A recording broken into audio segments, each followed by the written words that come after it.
Hello viewer, we have that shape and then other one parallel to it. There is the more options. Also we will have that one.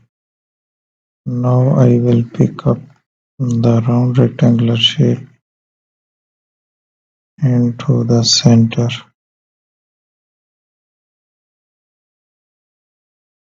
So there is a radical,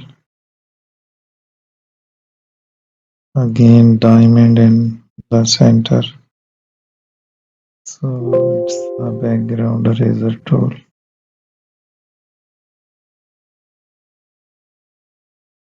So let's use it. The design cut out by using the eraser tool. So that's it.